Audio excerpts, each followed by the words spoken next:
S, நான் ஒரு 5 வருஷத்துக்கு முன்னாடி வரைக்கும் இந்த ஐடிஎஃப்சி பேங்க்ங்கிறத கேள்விப்பட்டதே இல்லை. அவருடைய எக்ஸிஸ்டிங் ஷேர்ஸை வேற ஒருத்தர் பேர்ல எழுதி வச்சிருக்காங்க. அதாவது வேர்ல்டு கப் வரைக்கும் ஸ்பான்சர் பண்ணிட்டு இருக்கு. ஒரே ஆளுக்கே ஒரு ப்ராஜெக்ட் பண்றதுக்கு பல கோடிகள். ஐடிஎஃப்சி கூட ஐடிஎஃப்சி ஃபர்ஸ்ட் பேங்க் மர்ஜ் ஆக போகுது. இதுல 100 ஸ்டாக்ஸ் ஆஃப் ஐடிஎஃப்சிக்கு 155 shares of IDFC first bank தர போறாங்க. இதுல 5% ஆர்பிட்ராஜுமே இருக்கு. அண்ட் இது எல்லாருக்குமே ஆல்ரெடி தெரிஞ்சிருக்கும். பட் 5% தானே, என்ன ஒரு 500 to 600 rupees வரப்போகுது, இதுல என்ன பெருசா இருக்க போகுதுன்னு நினைக்காதீங்க. ஒரு கவர்மெண்ட் பேங்க்ல 1 இயர்க்கே 5% தான் இன்ட்ரெஸ்ட் தருவாங்க. இவங்க ஆர்பிட்ராஜ் மட்டுமே 5% தராங்க. பட் இதை தவிர இவங்க கிட்ட ஸ்டாக் பிரைஸ் growth இருக்கு அண்ட் டிவிடெண்ட் ஈல்டுமே இருக்கு. ஸோ இந்த பேங்க்ல நீங்க அந்த ஆர்பிட்ராஜ் க்ளோஸ் ஆக போகுதுன்னு சொன்னா நம்புவீங்களா? எஸ், ஏன்னா மோஸ்ட் ஆஃப் த அப்ரூவல்ஸை செபி ஆல்ரெடி இந்த பேங்கோட மர்ஜருக்கு அனௌன்ஸ் பண்ணிட்டாங்க. ஸோ இன்னும் சில வேலைகள் தான் பாக்கி இருக்கு. ஒரு என்பிஎஃப்சி மாதிரி இருந்த கம்பெனியை எப்படி ஜஸ்ட் 10 இயர்ஸ்ல லார்ஜ் பேங்கிங் ஜெயிண்டா மாத்தினாங்கிற சக்சஸ் ஸ்டோரி கூடவே இந்த பேங்கோட ஃபண்டமெண்டல் அனலைசிஸை நம்ம சேர்த்து பார்க்கலாம். So welcome back to 1 minute fundamental. So இவ்வளோ நேரம் கம்பெனி ப்ரொஃபைல தான் இன்ட்ரோவா பார்த்துட்டு இருந்தோம். இப்போ கம்பெனி ஹிஸ்டரிக்கு போறதுக்கு முன்னாடி first of all thank you all. ஏன்னா மோஸ்ட் ஆஃப் த யூடியூப் சேனல்ல அந்த யூடியூபர் ஒரு ஸ்டாக்கை சொல்லுவாங்க, மேபி அந்த சப்ஸ்கிரைபர்ஸ் அந்த ஸ்டாக்கை வாங்கலாம். பட் நம்ம சேனல்ல நீங்க எனக்கு ஸ்டாக்கை ரெக்கமெண்ட் பண்றீங்க அண்ட் அந்த ஸ்டாக்கை நான் அனலைஸ் பண்ணி போடுறேன். ஸோ உங்களுடைய கமெண்ட்ஸ்னால தான் இந்த ஐடிஎஃப்சி பேங்கோட வீடியோ நடக்குது. ஸோ உங்களுக்கு வேற என்னெல்லாம் ஸ்டாக்ஸ் பற்றி நான் அனலைஸ் பண்ணணும்னு தோணுதோ அதெல்லாம் கீழே கமெண்ட்ஸ்ல போடுங்க. கண்டிப்பாக நான் அனலைஸ் பண்ண பார்க்குறேன். ஸோ நம்ம சேனலை சப்ஸ்கிரைப் பண்ணிட்டு இந்த வீடியோ லைக் பண்ணிக்கோங்க. கண்டிப்பாக உங்க போர்ட்ஃபோலியோக்கு ரொம்பவே ஹெல்ப்ஃபுல்லாக இருக்கும். இப்போ இந்த ஐடிஎஃப்சி ஸ்டாக் உங்க போர்ட்ஃபோலியோக்கு வேணுமா வேணாமாங்கிறத தெரிஞ்சுக்கலாம். அதுக்கு நம்ம கம்பெனி ஹிஸ்டரிக்குள்ள போனோம் அப்படின்னா, இன்ஃப்ராஸ்ட்ரக்சர் டெவலப்மெண்ட் ஃபைனான்ஸ் கம்பெனி அப்படிங்கிறது தான் இந்த ஐடிஎஃப்சி பேங்கோட ஃபுல் ஃபார்ம். 1990ல இந்தியா ஒரு பெரிய ப்ராப்ளம் ஃபேஸ் பண்ணாங்க. இந்தியாவோட இன்ஃப்ராஸ்ட்ரக்சர் ரொம்பவே மோசமா இருந்துச்சு.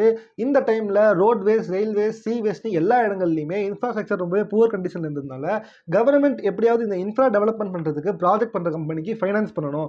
அதுக்கு ஏதாச்சும் ஒரு ஃபினான்ஷியல் கம்பெனி இன்ஃப்ராஸ்ட்ரக்சர் ப்ராஜெக்ட்ஸ்ல இன்வெஸ்ட் பண்ற மாதிரியான கம்பெனியை ஆரம்பிக்கணும்னு சொல்லிட்டு தேடிட்டு இருந்தாங்க. ஸோ அந்த டைம்ல தான் தீபக் பாரேக் அப்படிங்கிற ஒருத்தர் 1978ல ஹெச்டிஎஃப்சி பேங்க்ல ஒரு எம்ப்ளாயியை ஜாயின் பண்றாரு. பட் ஸ்லோலி அவரோட லீடர்ஷிப் ஸ்கில்ஸ் மூலமா ஒரு ஆண்டர்பிரினர்ஷிப் ரோல்குள்ள வராரு.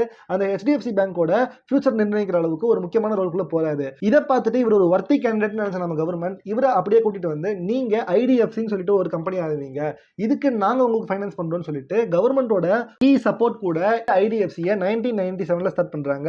அண்ட் இந்த ஐடிஎஃப்சியோட விஷனா இருந்தது இந்தியாவோட இன்ஃப்ராஸ்ட்ரக்சர் டெவலப் பண்ணணும், அதுக்கு முக்கியமா லோன்ஸ் தரணும், அந்த லோன்ஸ் மூலமா energy production, transportation, telecommunication and urban infrastructure வளர்க்கணுங்கிறது தான் இவங்களுடைய மிஷனாவே இருந்துச்சு. அடுத்த ஒரு 10-15 வருஷத்துல இந்தியாவோட இன்ஃப்ராஸ்ட்ரக்சர் ஓரளவு டீசெண்டா வளருது. அதுக்கப்புறமா இந்த கம்பெனிக்கு 2013ல பேங்கிங் லைசன்ஸ் தராங்க.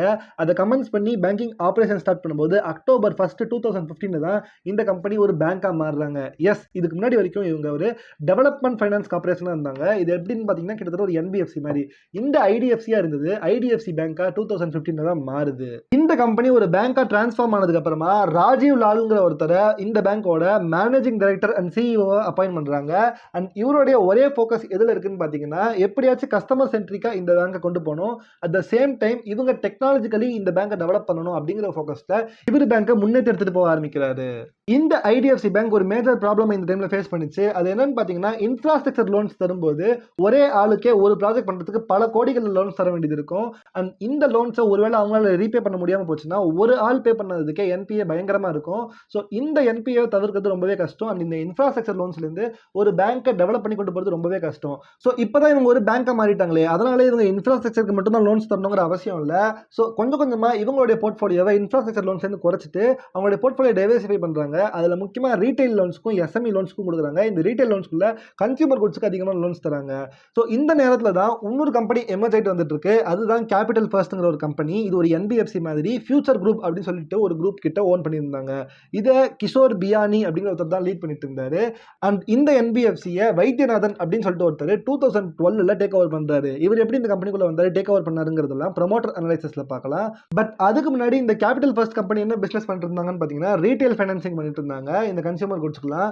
அதை தவிர products like home loans, 2 wheeler loans and SME லோன்ஸ்ல இவங்க ஆல்ரெடி ஃபோக்கஸ் பண்ணிட்டு இருந்தாங்க. ஸோ இந்த கேபிட்டல் ஃபர்ஸ்ட் ஃபேஸ் பண்ண மிகப்பெரிய ப்ராப்ளம் என்னன்னு பாத்தீங்கன்னா, இவங்க ஒரு என்பிஎஃப்சி இருந்ததுனால இவங்களால டெபாசிட் வாங்க முடியாது. அந்த காரணத்தினால இவங்களால மேஜரா ரீட்டைல் லோன்ஸ்ல ஃபோக்கஸ் பண்ணாலுமே அதிகமான லோன்ஸ் தர முடியல. அண்ட் இந்த ரீட்டைல் லோன்ஸ்க்கு எக்கச்சக்க பேர்கிட்ட லோன்ஸ் தர வேண்டியது இருக்குங்கிறதுனால ஒரு லிக்விடிட்டி இஷ்யூ இவங்க ஃபேஸ் பண்ணிட்டு இருந்தாங்க. நிறைய லோன்ஸ் தர முடியாத இடத்துல இருந்தாங்க.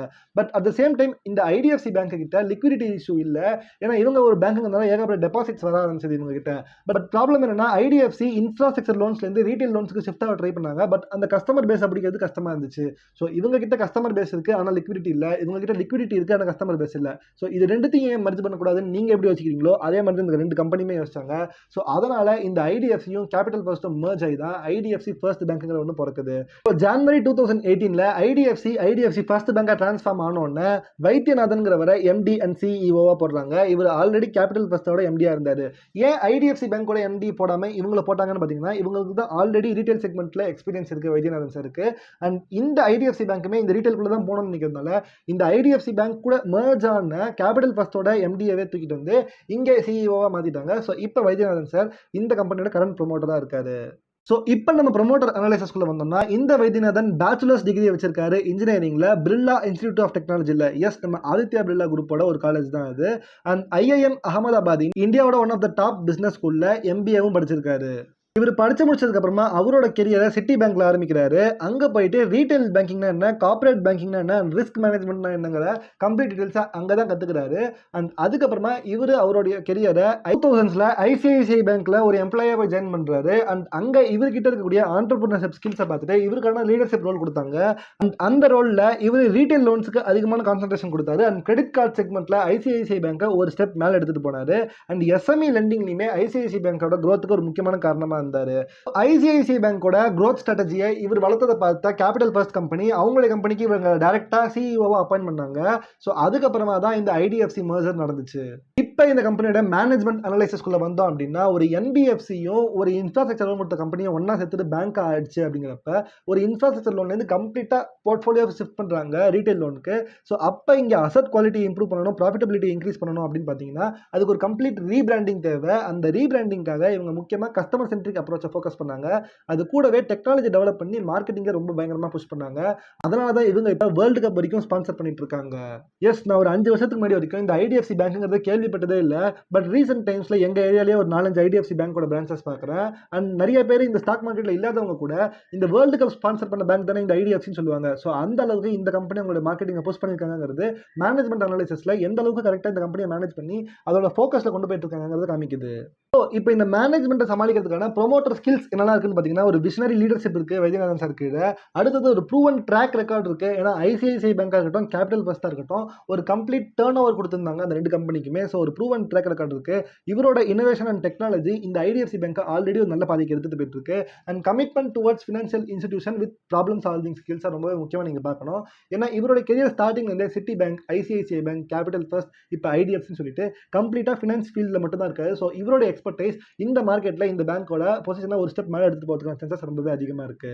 அடுத்தது இந்த ப்ரொமோட்டரோட எத்திகாலிட்டி எந்த அளவுக்கு இருக்கு, அதாவது எவ்வளவு லாயலா இருக்காரு அப்படின்னு பார்த்தோம்னா, நியர்லி 20 crores ஆஃப் ஷேர்ஸை இவர் டொனேட் பண்ணியிருக்காரு. டொனேட் பண்ணியிருக்காருன்னா விற்கிற மாதிரி கிடையாது, அவருடைய எக்ஸிஸ்டிங் ஷேர்ஸை வேற ஒருத்தர் பேர்ல எழுதி வச்சிருக்காங்க. அது யாருக்குன்னு பார்த்தீங்கன்னா, educational institutions, health care institutions and other community development ட்ரஸ்ட்டுக்கு எல்லாமே இவருடைய ஷேர்ஸை இவர் ஃப்ரீயா டொனேட் பண்ணியிருக்காரு.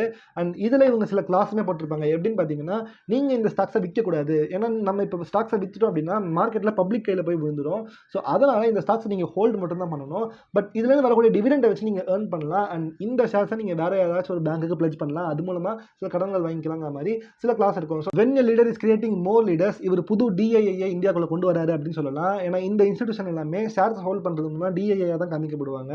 ஒரு வகையில் இவரோட லாயல்ட்டியுமே ரொம்பவே நல்லா இருக்கு, எத்திக்கலாகவே ரொம்ப ஸ்ட்ராங்கா இருக்காருங்கிறது இந்த பேங்க்குக்கு ஒரு எக்ஸ்ட்ரா பாசிட்டிவ் பாயிண்ட் அமைஞ்சிருக்கு. ஸோ இவ்வளவு நேரம் நம்ம growth story ஃபுல்லா பார்த்துட்டோம். அடுத்து இந்த கம்பெனியோட பிசினஸ் மாடல் என்ன, இன்கம்ஸ் அண்ட் ரெவன்யூஸ் எப்படி இருக்கு, அண்ட் பேலன்ஸ் ஷீட் அனாலிசிஸ் பண்ணாதான் இந்த ஸ்டாக் உண்மையிலேயே அண்டர் வேல்யூடா ஓவர் வேல்யூடாங்கிறது தெரிய வரும். ஸோ அதுக்கு நீங்க அடுத்த வீடியோ பாருங்க. அண்ட் இந்த ஆர்பிட்ரேஜ் எப்படி கால்குலேட் பண்றதுங்கிறதுக்கு ஆல்ரெடி ஒரு வீடியோ போட்டிருக்கேன், மேலே கார்டு செக் பண்ணி பாருங்க.